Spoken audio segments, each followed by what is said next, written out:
Hari ini Pastor Petra sedang berada di Medan. Jadi beliau sedang di Medan dan merayakan hari ulang tahun Every Nation Medan yang ke-10 tahun. Amin. Kita bersuka cita, kita punya saudara seiman, kita punya keluarga rohani di Every Nation, ya. Terus ada 14 sekarang saudara, dan visi 2530 kita terus berdoa bahwa akan memenuhi seluruh provinsi di Indonesia. Tapi ini atas kehendak dan rencana Tuhan saja. Kita hanya bisa berdoa dan melakukan yang terbaik yang harus apa kita lakukan. Amin. Hari ini masih dalam series We Your People. Kami umat Tuhan, saudara. Kita umat Allah. Shared longing, shared hope. Kerinduan bersama, harapan bersama-sama. As a church kita punya kerinduan bersama-sama. Kita punya harapan bersama-sama. Walaupun kita juga punya kerinduan secara pribadi. Kita punya kerinduan sebagai keluarga jasmani. Tapi kita juga punya kerinduan bersama-sama untuk gereja Tuhan yang dikuduskan ini. Amin. Itulah judul khotbah kita. Diambil dari Roma 1 ayat 7 sampai 15. Kemudian 2 Yohanes 1, 12. Nah, saya mau beri judul Ingat Kamu. Ya, ingat kamu. Menyatakan kasih kepada orang yang kita cintai. Nah gitu loh. Siapa yang orang saudara cintai? Ingat kamu. Ada lagunya dulu itu ya. Waktu saya. Aku makan ingat kamu. Aku tidur ingat kamu. Aku bikin apa aja ingat kamu. Begitu. Saudara, siapakah orang yang paling saudara rindukan saat ini? Ini pertanyaan dulu. Kenapa saudara merindukannya? Bagaimana saudara melepaskan kerinduan saudara? Ya, kepada mereka. Bagaimana caranya? Nah, saya mau buka dengan kisah ini yang sebenarnya malu sekali saya ceritakan. Dan tapi demi khotbah. Nah, saya mau cerita mengenai kisah LDR kami. Ini Bu Neni nggak tahu, jadi saya kasih surprise. Anak-anak saya juga nggak tahu. Ini paling pantang saya cerita. Jadi kalau mulai cerita ini, aduh saya malu sekali. Tapi saya harus bercerita mengenai LDR. Jadi saya search apa sih itu LDR? Karena saya nggak ngerti kan, jadi saya cari. Oh ternyata long distance relationship. Hubungan jarak jauh. Keadaan di mana seseorang sementara waktu terpisah oleh jarak dengan orang yang dicintainya. LDR juga sering disebut sebagai cinta berjarak yang memberikan rasa kerinduan yang sangat dalam. Nah, jadi 6 tahun saya LDR. Bu Neni di Makassar, saya sudah melayani di Manado. Jadi kami bertemu bersama-sama di gereja ini.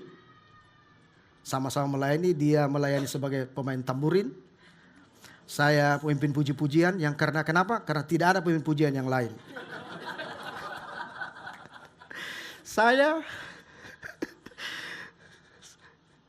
gereja mula-mula, jadi di rumah, jadi tidak ada apa-apa. Jadi saya memberanikan diri dan ditunjuk. Jadi oke lah kita melayani. Dengan melatih suara, tak ada rotan, akar pun jadi. Nah kira-kira begitu. Dan saya lah akar itu saudara. Jadi bukan di luar kepada Shannon ya, bukan. Memang saya nggak tahu menyanyi saudara. Saya tidak biasa seperti itu. Saya atlet bukan penyanyi. Jadi bukan seniman. Tapi Shannon dapat dari Pak Yesus. Oh gitu. Saya juga bingung gitu Pak. Jadi itulah LDR kami ya, 6 tahun. Nah apa yang paling berkesan buat Bu Neni? Pasti dia tahu apa itu? Surat. Jadi selama 6 tahun saya berkirim surat. Belum ada email, gak ada apa-apa. Ada telepon. Teleponnya pun namanya collect call. Jadi siapa yang telepon nanti dibayar di sana gitu ya. Saya juga berhubungan dengan gereja saya di Makassar. Collect call, telepon dulu. Kalau gembala saya bilang, oke, diterima. Nah saya free biaya kan. Kan saya belum menikah, saya mengembalakan gereja. 6 tahun baru saya menikah saudara. Jadi selama 6 tahun ini kita LDR. Telepon, jadi saya mahir sekali menulis surat. Puisi. Sampai saya tahu saudara mau belajar cara melipat surat yang baik. Itu luar biasa saudara. Saya belajar dari mana. Jadi saya lihat-lihat gimana caranya. Belajar dan kemudian orang ajar. Begini Pak, begini caranya. Jadi saya belajar supaya yang terbaik. Jadi Bu Neni hampir hari ini dia berkesan sekali dengan surat-surat saya. Tapi itu sudah hilang dengan sendirinya. Nggak tahu kemana. Jadi begitu kata-kata saya romantik apa. Pokoknya tapi ini kerinduan saya paling dalam ya. Saya tuangkan kepada orang yang saya cintai. Saya takut juga kehilangan dia. Saya tidak tahu takut kehilangan saya atau saya. Tapi ini saudara. Nah jadi waduh saya bangun romantik ini luar biasa 6 tahun. Kemudian kami menikah. Setelah kami menikah saudara ya luar biasa dan baru kita tahu aslinya satu dengan yang lain. Ibu Neni kaget tersontak dia. Wah ini jadi awal-awal pernikahan kami tidak gampang. Dia tidak menyangka menikahi seorang pendeta modelnya seperti ini.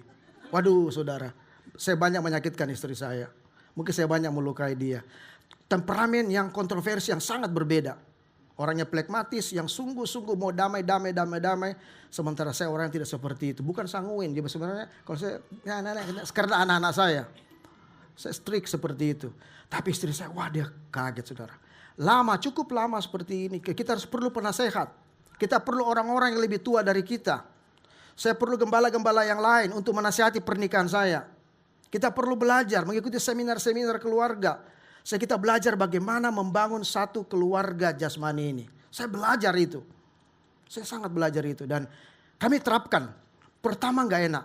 Lama-lama biasa. Tapi makin lama pernikahan kami. Makin lama, ini sudah mau 26 tahun pernikahan kami. Lama-lama kami makin mengerti. Karena kami sudah berikat janji. Kami tidak boleh saling meninggalkan satu dengan yang lain. Tapi bukan karena janji itu. Karena dasarnya memang saya mencintai dan dia mencintai saya. Ini yang hilang. Suatu hubungan kita menjadi formal. Inilah hubungan keluarga kita. Hal yang sama hubungan dengan gereja as a church. Sebagai spiritual family.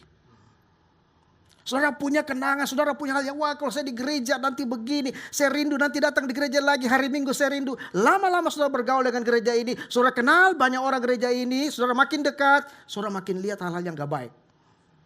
Dan itu biasa. Di seluruh dunia juga berlaku seperti itu. Ya, seperti itu. Yesus juga begitu. Kalau orang salah mengerti, dia mulai bilang, kamu keturunan ular beludak. Muridnya bisa kaget, kasar sekali Yesus ini kan. Ini dipakai orang untuk bilang, Tuhanmu aja menyerang orang seperti itu. Tapi tidak begitu. Ya, makin tua, makin gemuk, makin segar. Amin. Makin lama pernikahan kita, makin romantis. Justru sekarang hal yang baik-baik. Sekarang apapun yang terjadi, ini jujur ya, kami tidak pernah itu saling, ya sudah biasa, dia sudah tahu saya seperti itu. Palingan Ibu Neni ketawa, palingan saya ketawa juga. Walaupun gak enak, tapi kita ketawa saja. Gak apa-apa, itu membentuk kita kan. Spiritual family, gereja juga seperti itu. Makin saudara kenal itu dengan yang lain, makin ketahuan. Saya setuju khotbah Pak Yaya tadi. Saudara nonton ya, khotbah 1 ya, bagus banget. Saudara sangat pasti diberkati, karena itu lanjutan dari minggu yang lalu. Bahwa orang gak mau dekat dengan gembala kan. Ya, dia takut terlukai. Benar Pak, ada orang yang berbicara begitu kepada saya dulu. Waktu saya mengembalakan. Seorang orang ini mensupport gereja saya 1 tahun, 2 tahun. Belikan alat musik semua banyak. Tapi dia lagi saya mau kenal Pak Isi, tapi saya gak mau dekat dengan Pak Isi. Karena saya trauma dengan hamba-hamba Tuhan. Saya sangat trauma. Begitu saya dekat, saya disakitin. Saya sakit. Nah itu pengalaman orang. Tetapi saudara, begitulah kita. Amin. Tidak sempurna, gereja ini gak sempurna. Kembali Pak Yaya bilang tadi.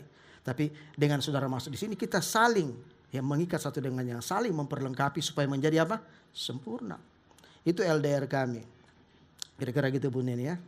Oke. Jadi apa yang saya buat? Nah, 2 Yohanes 1 ayat 12 bilang seperti ini. Jadi saya ambil surat ini ya. Sungguh pun banyak yang harus kutulis kepadamu kekasihku yang aku cintai. Kira-kira seperti itu ya. Aku tidak mau melakukan dengan kertas dan tinta. Karena aku ingin cepat-cepat menikah. Begitu. Aku ingin segera melamarmu. Perjalanan kisah pelamaran saya luar biasa. Naik kapal, jalan longsor dan segala macam. Begitu saudara. Wah tidak mudah. Tapi itulah perjuangan kita kan. Kepada orang yang kita cintai. Tetapi aku berharap datang sendiri kepadamu.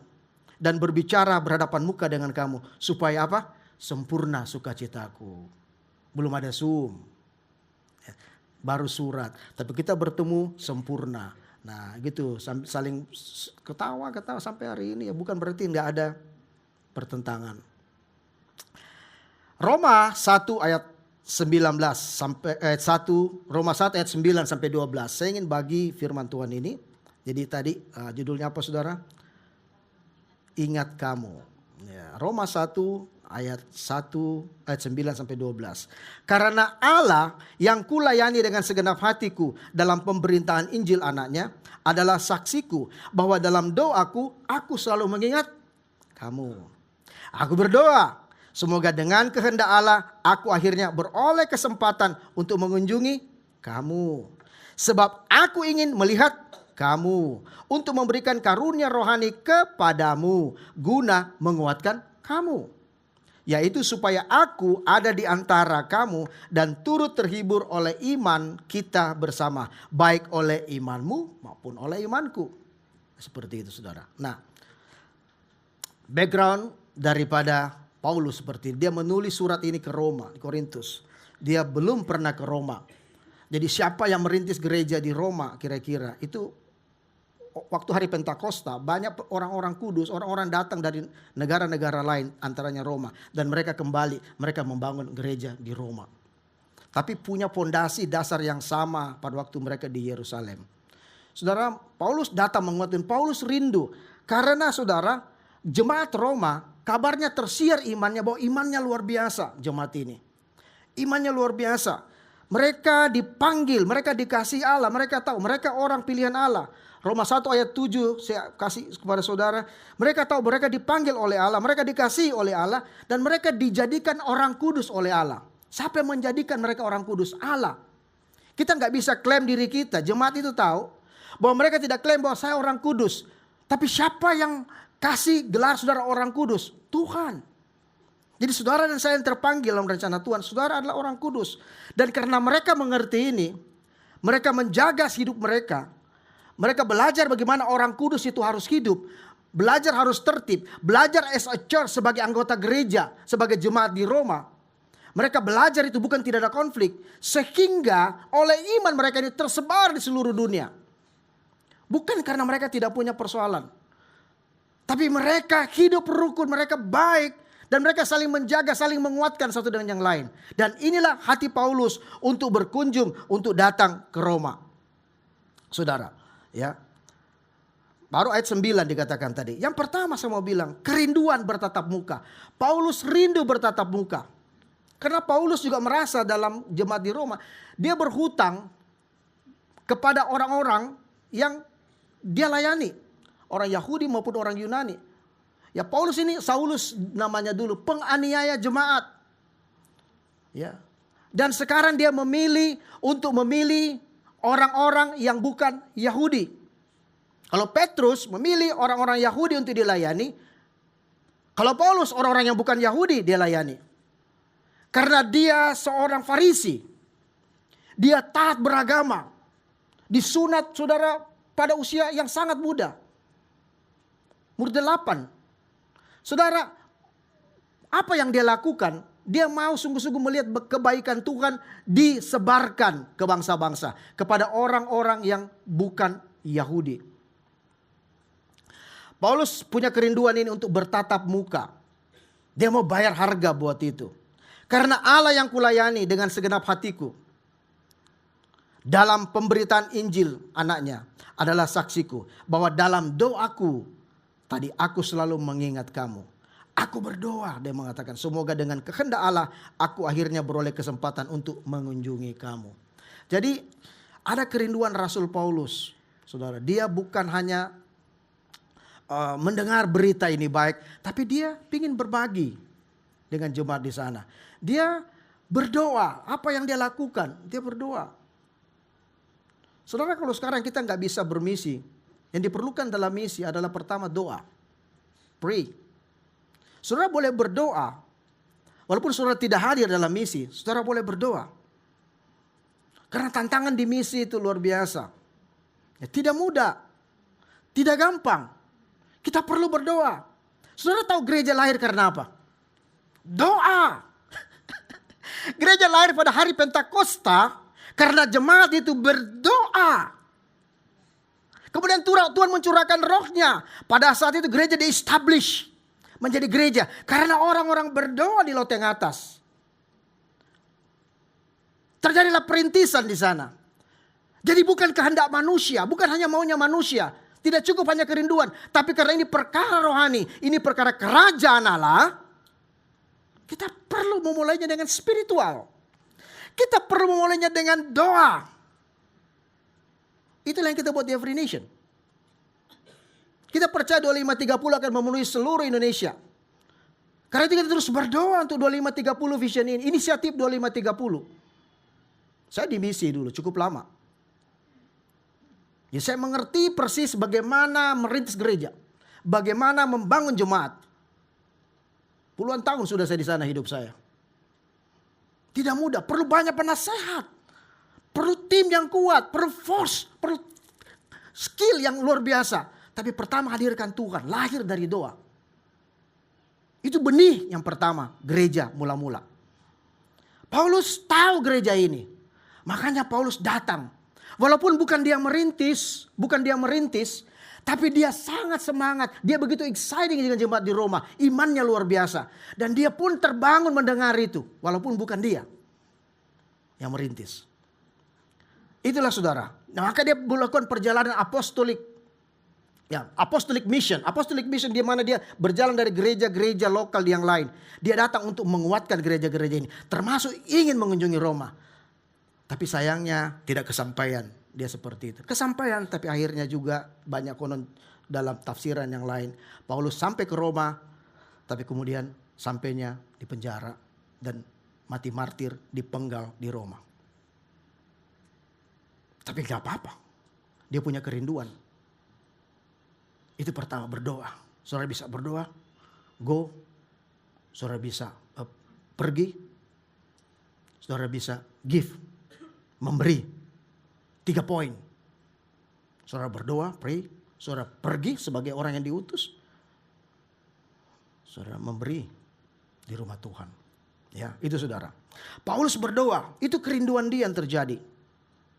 Dia ingin berbagi iman dan karunia rohani. Begitu berkumpul bertatap muka, dikatakan mereka menerima impartasi satu dengan yang lain. Paulus dikuatkan. Jadi Paulus begini, aduh luar biasa jemaat di Roma itu. Aku ingin segera ke sana. Bagaimana sih jemaat di Roma itu? Aku ingin mendapatkan impartasi. Supaya nanti saudara, waktu dia dapat impartasi di sana, dia menguatkan jemaat di Roma. Kehidupan jemaat Roma menguatkan dia. Inilah yang dia bawa. Inilah menjadi kekuatan Paulus untuk menulis. Saudara tahu bagaimana dia tulis firman? Pengalaman. Dia penulis paling banyak ya dalam kitab Perjanjian Baru. Penulis surat yang paling banyak. Jadi dia bisa bercerita mengenai jemaat di Makedonia yang miskin, sangat miskin, tetapi kaya dalam memberi. Kenapa dia datang, dia lihat. Dia amatin, wah ini jemaat ini miskin, sangat miskin. Kategori sangat miskin pada zaman dulu ya. Kalau sekarang bagaimana lagi. Tetapi mereka kaya dalam memberi. Banyak hal dia pelajari satu gereja lokal ke gereja lokal yang lain. Dia melihat dan dia tulis dalam sebuah buku. Itulah surat-surat Rasul Paulus. Dia menulis bukan ngarang. Dia menulis karena dia fakta, dia melihat di lapangan. Dia survei semua. Dia membuat tesis ini saudara. Disertasinya kalau dia doktor. Karena dia theologian.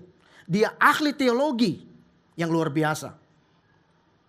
Mungkin berkhotbah gak terlalu jago dia. Yang jago berkhotbah itu Apolos. Apolos preacher yang luar biasa.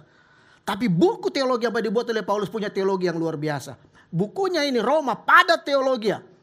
Sangat dalam. Tidak mudah dimengerti. Artinya sangat dalam. Tapi ini yang Paulus lihat. Saudara. Dia rindu bertatap muka. Kenapa? Impartasi. Sama sekarang. Kenapa kita perlu bertatap muka? Supaya kita dapat impartasi satu dengan yang lain. Amin. Kenapa kita perlu kelompok-kelompok kecil, life group? Kita baru meeting kemarin, life group. Untuk para leaders. Supaya ada impartasi satu dengan yang lain. Adakah kemungkinan kita bergesek dalam life group? Ada. Karena kita nggak sempurna. Tapi kalau fokus kita kepada Kristus. Fokus kita saya bilang tadi seperti suami dan istri. Saudara punya pengalaman seperti itu. Pasti ujung-ujungnya kalau kita mengerti. Kenapa saya mencintai istri saya? Kenapa saya mencintai suami saya? Pasti kita akan tahu kasih Kristus akan memenuhi hidup kita, hubungan kita. Suatu kasih Yesus memenuhi hubungan gereja ini. Saudara, kasih kita hanya kepada Tuhan. Kalau murid-muridnya mau kepahitan kepada Yesus, murid-murid juga bisa pahit. Ya tak? Kalau Yesus juga mau menegur murid-muridnya bisa. Itu biasa sebagai manusia. Allah itu menjadi manusia ya Bapak Ibu. Dia manusia 100%. Jadi kalau dia disakitin, dia sakit. Kalau dia dilukain, dia luka. Kalau dia marah, dia manusia juga. Ya, dia Allah tapi dia manusia. Gitu saudara. Nah itu kerinduan bertatap muka. Jadi kalau kerinduan kita sekarang bertatap muka, apa cuma sekedar hari Minggu? Enggak. Mari kita bertatap muka juga dalam interaksi kelompok-kelompok kecil kita. Amin. Saya mendorong saudara untuk lakukan ini. Itulah kunjungan Paulus. Kedua, keluarga. Kita butuh keluarga rohani tadi itu. Untuk saling menguatkan. Itu gunanya. Keluarga rohani adalah gereja-gereja lokal. Gereja di Roma adalah keluarga rohani. Dari Roma bertempat-tempat lagi ya. Jadi ini Roma, ini keluarga Roma. Ada tempat-tempat kecil. Itu namanya oikos. Ya. Oikos. Jadi rumah-rumah kecil, rumah-rumah kan kebaktian mereka rumah. Di sana mereka berkumpul bersama-sama. Nah, dalam satu kota. Nah, Paulus pingin datang berkunjung ke rumah-rumah itu. Ya, keluarga. Supaya mereka harus saling menguatkan. Bagaimana kita bisa saling menguatkan kalau kita jauh?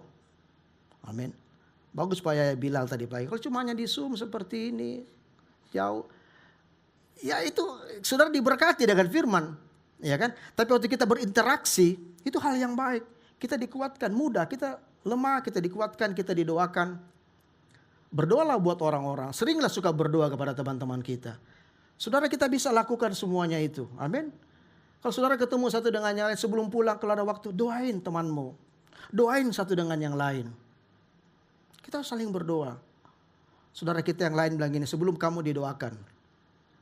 Ya kan? Mari kita berdoa buat orang lain. Apa sih yang kita harap dari sini? Makin dewasa kita, rohani kita makin tua. Kita makin mengerti apa sesungguhnya yang kita cari. Makin dewasa rohani kita akan makin mengerti. Kenapa saya perlu komunitas gereja ya? Saya perlu Tuhan itu pasti. Tapi kenapa saya perlu komunitas ini? Itulah kedewasaan jemaat di Roma. Sehingga iman mereka tersebar kemana-mana. Saudara, sebab aku ingin melihat kamu untuk memberikan karunia rohani. Untuk menguatkan kamu. Supaya iman kami terbangun bersama-sama. Baik oleh imanmu maupun oleh imanku. Kita dibentuk untuk menjadi keluarga Allah. Dengar ini, Bapa menginginkan keluarga rohani. Jadi gereja bukan kehendak manusia. Benar itu institusi. Tapi seperti rencana Tuhan dari pertama kejadian. Membangun manusia. Adam dan Hawa. Itulah gambaran gereja Tuhan. Makanya gereja disebut sebagai apa saat ini? Mempelai perempuan. Mempelai wanita. Harus berdandan. Gereja harus cantik. Untuk siap menyambut mempelai laki-laki. Siapa itu? Yesus Kristus. Gereja sedang dipersiapkan, sedang didandani oleh Tuhan. Pengertiannya begini saudara. Kalau gereja didandani berarti gereja itu semeraut. Betul kan? Data lipstick ditaruh di mana. Kalau dia perempuan taruh di mana. Perlu didandani, perlu diperbaikin. Karena gak sempurna. Makanya kita mempelai wanita, kita perlu bersiap diri kita. Kita perlu menjadi cantik untuk menyambut mempelai laki-laki. Bagaimana gereja dikuduskan? Dengan air dan firman. Efesus 5 bilang nih. Air dan firman. Makin lama gereja itu makin disirami dengan air firman Tuhan. Hidup oleh kehendak Roh Kudus. Maka daging kita makin mati. Ego kita makin mati. Saya bilang tadi kalau hubungan saya tadi, saya ego, sangat ego. Seperti itu. Ternyata istri saya diam-diam, wah egonya tinggi juga kan. Jadi kita ego dengan ego ketemu. Waduh, tapi lama-lama karena kita saling mengerti, daging kita mati. Jadi kita mulai melihat ada satu kebutuhan kita. Bukan hanya mengenai diri saya, diri dia sama-sama saya. Tapi mengenai kita. Keluarga kita. Begitu anak-anak lahir mengenai kita, anak-anak kita. Apa yang kita cari? Saudara yang berkeluarga, saudara mengerti ini. Amin. Itulah dinamika berkeluarga kita.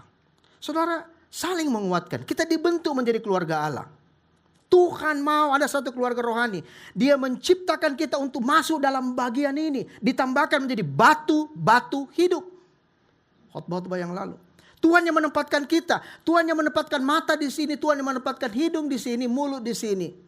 Mata tidak boleh berkata saya lebih penting daripada telinga. Kalau saya nggak ada, kamu mau berjalan kemana? Buta, tabrak kiri, tabrak kanan. Telinga bilang, hei, kamu boleh melihat tapi kamu tidak mendengar. Siapa yang lebih penting? Mulut bilang, hei, tidak bisa. Saya yang berkata-kata. Tuhan yang menempatkan, kita tidak pernah memilih. Tuhan yang menempatkan saudara dan saya dalam gereja. Saudara, dalam bulan-bulan ini sampai dari bulan kemarin, kita belajar tentang church ya, gereja. We your people ini. Tuhan yang menempatkan kita. Kita tidak pernah memilih. Saya tidak pernah memilih menjadi lahir di keluarga Karawan. Tiba-tiba saya lahir di keluarga Karawan. Jadi saya sebenarnya menerima bapak saya apa adanya. Saudara ingat selalu saya bilang, berapa kali saya dipeluk bapak saya? Cuma 1 kali. Seumur hidup cuma 1 kali saya dipeluk bapak saya. Saya tidak akan pernah lupa cerita ini. Saya dipeluk, saya diangkat. Saya umur berapa ya? Dipeluk gini, kembang api. Zaman dulu kembang apinya masih tidak kayak sekarang ya. Masih kampungan lah kembang api. Dua, tapi bapak saya peluk. Wah, saya senang sekali. Dan saya tidak pernah lupa itu. Dan kamu tahu saudara, saya tidak pernah sampai hari ini bercerita yang gak baik buat bapak saya. Kakak-kakak saya, wah papa begini, wah papa begini, wah papa begini. Banyak kepahitan kakak-kakak saya. Bapak saya gak romantis saudara. Bapak saya strict sekali. Kalau dia bosan tidak suka dengan kita ngomong, disuruh kita pergi sana. Waduh, dia gak peduli. Kalau dia gak suka orang, dia suruh pergi. Tapi saya melihat bapak saya jadikan itu figur sebagai seorang ayah yang sungguh-sungguh bertanggung jawab. Dan saya mengasihi papa saya. Makanya saya bela dia mati-matian. Karena Tuhan yang membawa, kalau dia gak ada, saya gak ada di dunia ini. Saya lahir dari benih bapak saya. Dan saya menyayangi mama saya. Kalau lihat mama saya mungkin kayak Bu Neni ya. Orangnya seperti, makanya saya cari istri seperti kayak mama saya. Mama saya itu mau damai. Oh gak suka. Itulah secara istri seperti itu. Tapi kalau saudara tidak mengerti saya, saudara pikir saya arogan. Tidak. Saya lembut rinto hatinya ini. Kenallah saya. Amin. Dari luar orang bilang, papamu Sharon sadis ya. Anak-anak saya bilang, tidak, Dedi saya suka bermain. Itu sesungguh. Jadi kenallah saya, kita akan bermain-main bersama-sama. Amin. Ya kita dibentuk jadi keluarga Allah. Ya. Saudara, dalam seluruh kisah Alkitab, ini mengenai Allah membangun sebuah keluarga yang dikasihinya. Supaya kita menghormati Tuhan dalam keluarganya. Keluarga kita. Supaya kita memerintah bersamanya selama-lamanya. Itulah gereja. Saudara, Allah memperkenalkan dirinya dengan istilah-istilah keluarga. Kita menyanyi berlagu tadi. I believe in. Saya percaya kepada siapa? Allah. Bapa. Roh Kudus. Bukan kayak satu family. Allah Bapa, Allah Anak, Allah Roh Kudus. Itu family. Ini gambaran betapa pentingnya keluarga. Our Father, Son, Holy Spirit. Ini segitiga lingkaran satu keluarga. Tuhan sangat menghormati keluarga. Makanya manusia itu lahir tidak bisa sendiri. Adam gak bisa sendiri. Diciptakanlah perempuan itu. Dia gak pernah memilih. Siapa pasangan hidupnya. Tuhan bawa dari rusuknya. Hawa. Namai dia. Hawa. Laki-laki itu menamai Hawa. Pendamping hidupnya. Dari awal. Bapa, Anak, Roh Kudus. Luar biasa kan? Keluarga. Di mana Tuhan terapkan itu sekarang? Di keluarga saudara secara pribadi. Jadi kita harus mengerti. Keluarga kita butuh Bapa. Butuh Roh Kudus. Butuh Yesus dalam keluarga kita. Dia butuh figur Bapa yang baik. Dia butuh kehadiran Roh Kudus dalam tengah-tengah keluarga kita. Kita bangun keluarga seperti ini. Di mana lagi? Gereja. Bukan hanya sebagai suatu lembaga organisasi. Lembaga boleh bubar, organisasi boleh berantakan. Tapi kalau kita mengerti prinsip bahwa Tuhan membangun keluarga rohani. Seperti Tuhan yang menempatkan kita dalam keluarga jasmani. Tuhan menempatkan saudara dan saya dalam keluarga rohani. Sampai maut memisahkan kita.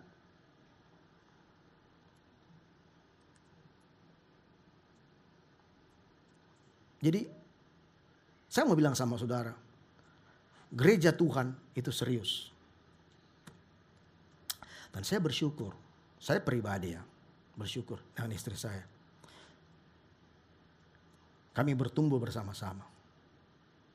Masih mahasiswa sama-sama. Dia fakultas anak hukum, saya anak kedokteran. Jemput, pulang, kuliah, naik motor. Ceret. Habis bensin kasih miring motornya. Ces. Cari pinggir jalan, isi 1 botol. Habis bensinnya kan, sering sekali alamin itu. Saya naik CB 100. Habis kasih miring dulu. Masih di sana pun jual bensin di pinggir jalan, kasih miring. Tangki sebelah kan, jalan lagi cepat diisi. Kita punya cerita yang luar biasa. Tapi akhirnya saya menjadi seorang hamba Tuhan. Saudara, Tuhan mau seperti itu. Tuhan memperkenalkan dirinya seperti itu. Jadi sebagai keluarga kita harus saling menguatkan. Nah, saya membangun mesbah keluarga, selalu saya bilang ya. Saya mendorong Bapak Ibu untuk kita saling menguatkan, bangun mesbah. Saya bangun mesbah rohani saya bukan karena, gambarnya, bukan karena saya rohani. Kalau kami berdoa, perlu saudara tahu, kalau kami berdoa bukan karena rohani. Tapi saya berdoa sebenarnya. Karena kami satu kita bersyukur Tuhan membawa satu keluarga. Saya berdoa sebenarnya karena rasa takut dalam keluarga saya. Karena keluarga kami tidak sempurna. Anak-anak saya tidak sempurna. Saya tidak sempurna. Istri saya tidak sempurna. Sometimes saya masih menyakiti anak saya. Sometimes anak saya menyakiti saya. Tapi karena apa? Saya mengalah. Kami nggak sempurna. Makanya kami perlu berdoa bersama-sama. Kami perlu berdoa, kami menangis bersama-sama, kami curhat bersama-sama. Kami bawa semua beban doa pergumulan kami bersama-sama di dalam menara doa kami. Kami berdoa. Karena kami enggak sempurna. Bukan karena kami rohani, bukan karena pendeta, bukan itu sebenarnya. Karena kami takut menjalani hidup ini. Terus terang saudara, karena kami takut. Gak mudah takut tahu kan hari esok. Kita tidak mengerti besok apa yang terjadi. Kita tidak mengerti. Sekarang anak saya jauh. Jadi kami berdoa. Ini gambarnya.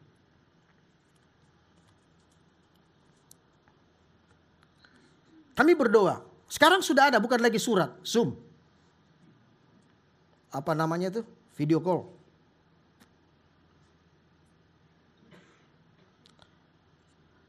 JJ ada di Kalimantan, Shepherd kuliah ilmu politik di Roma. Kami nggak tahu bagaimana Tuhan bawa. Saya nggak mengerti. Kalau dia bisa dapat beasiswa seperti full semuanya. Bukan karena kami, siapa kami? Tapi saya pesan kepada anak saya. Dimanapun kamu berada, kamu harus menjadi berkat. Saya menguatkan jadi suatu kami Zoom seperti ini selalu. Ini Zoom paling terakhir ya, minggu lalu. Selalu saya ingatkan anak saya, dimanapun kau berada, engkau harus menjadi berkat. Bukan hanya belajar, tapi jadilah berkat. Itu saya selalu bilang, kamu orang Indonesia. Menjadi berkat buat bangsa nanti. Belajar menjadi berkat, walaupun di negara orang lain. Dan kamu orang Kristen. Kamu adalah saksi-saksi Yesus. Bukan hanya belajar toh, belajar berorganisasi. Walaupun baru 1 tahun kuliah. Saya melihat prestasi yang luar biasa. Bukankah itu membanggakan kami sebagai orang tua? Saya percaya saudara juga akan seperti ini. Itulah yang Paulus bilang, dia bangga dengan jemaat di Roma. Dia bangga dengan keluarga rohaninya. Saya bangga perlu. Kita perlu bangga dengan keluarga rohani kita, perlu. Asal jangan kita jadi sombong. Saya perlu bangga dengan anak saya, perlu. Siapa lagi membanggakan mereka kalau bukan saya? Siapa yang membanggakan saudara kalau bukan kami? Kita perlu bangga satu dengan yang lain. Jadi saya mendorong anak-anak saya. Dia aktif di KBRI. 2 bulan magang di sana. Sampai dia tahu siapakah jadi duta besar akan diganti. Dia sudah kenal siapa namanya. Luar biasa kan saudara? Sama. Saya mendorong Bapak Ibu bangun mesbah keluarga. Kita tidak mengerti hidup ini. Kita nggak tahu. Tapi Yesus tahu. Dia mempertemukan saudara suami dan istri. Dia yang kenal anak-anak saudara lebih daripada saudara mengenal anak-anak saudara. Dia tahu ketiga anak kami. Plus JJ. Itu Tuhan.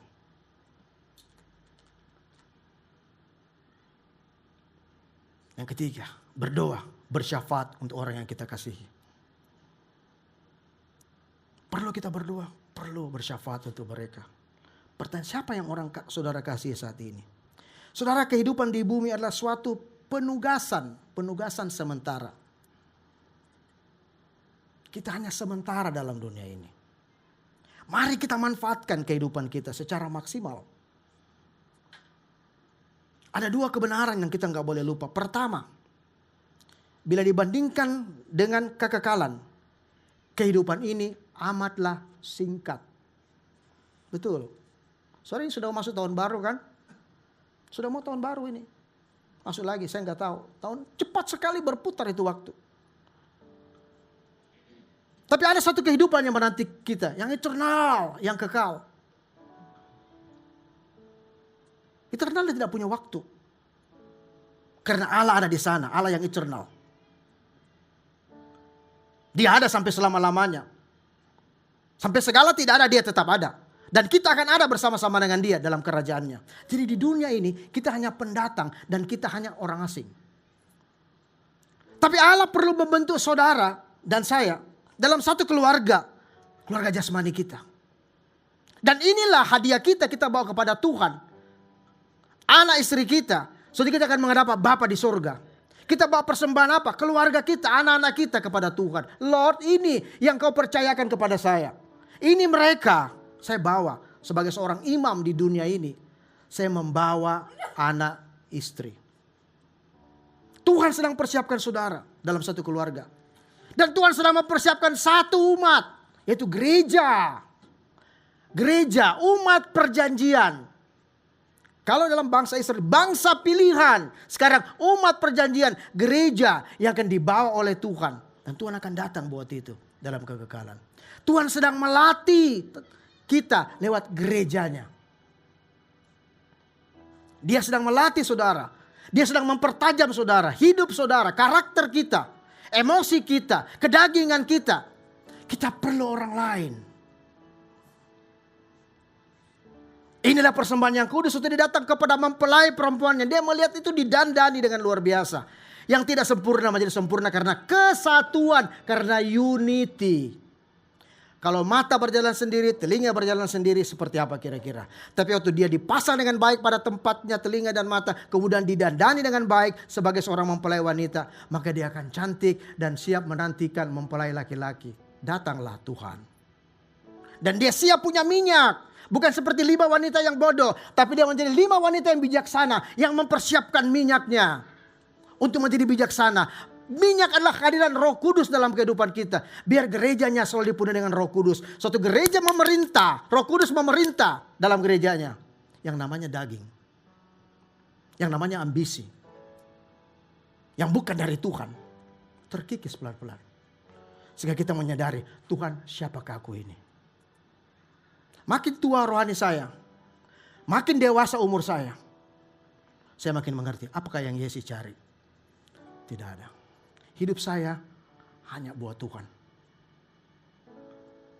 Bagaimanapun nanti matinya saya, martirkah atau apapun, buat Tuhan. Saya nggak takut untuk itu. Kalau Tuhan berkehendak, ini Yesus Tuhan. Tapi saya tahu, saya pasti sampai bersama dengan dia. Amin saudara. Bumi ini sementara. Mintalah agar Tuhan membantu saudara melihat kehidupan di dunia ini. Sebagaimana dia melihatnya. Karena itu Daud berdoa. Saya tutup dengan ayat ini. Daud bilang seperti ini dalam terjemahan firman Allah yang hidup. Tuhan, tolong aku untuk menyadari betapa singkatnya hidupku di dunia ini. Tolong aku Tuhan untuk mengetahui bahwa waktuku di sini hampir habis. Hei saudara, hanya sementara. Jangan berpikir kau akan hidup lama. Apa yang kita buat dengan waktu kita ini sisa menjadi berkat. Amin. Saya mau berdoa buat saudara. Mari kita buka hati kita.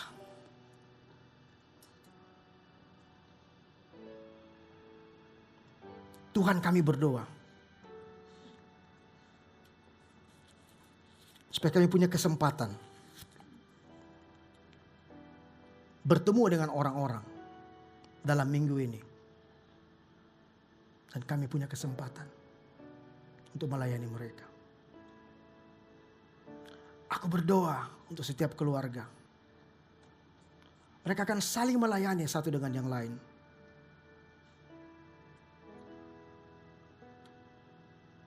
Mungkin suami gak sempurna, istri gak sempurna, anak-anak juga. Tapi kami berdoa, ajar kami Tuhan. Untuk kami melalui masa-masa pergumulan hidup keluarga kami.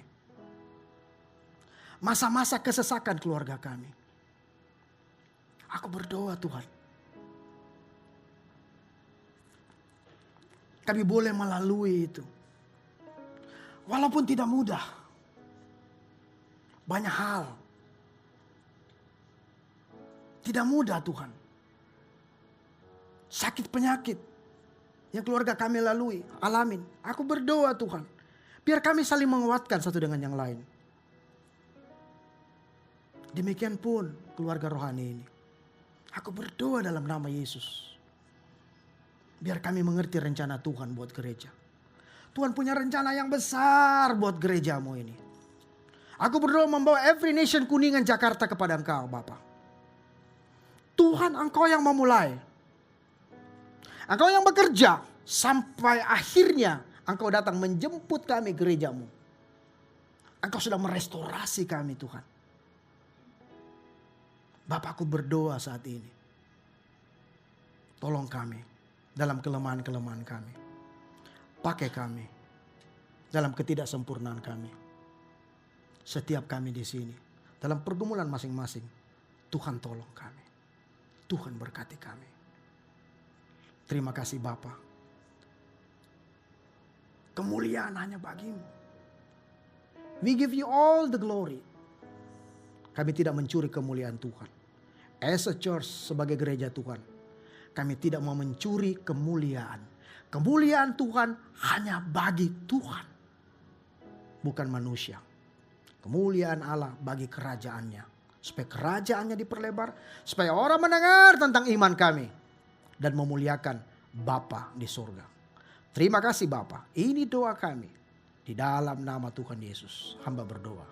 Haleluya. Setiap saudara yang percaya katakan. Amin. God bless.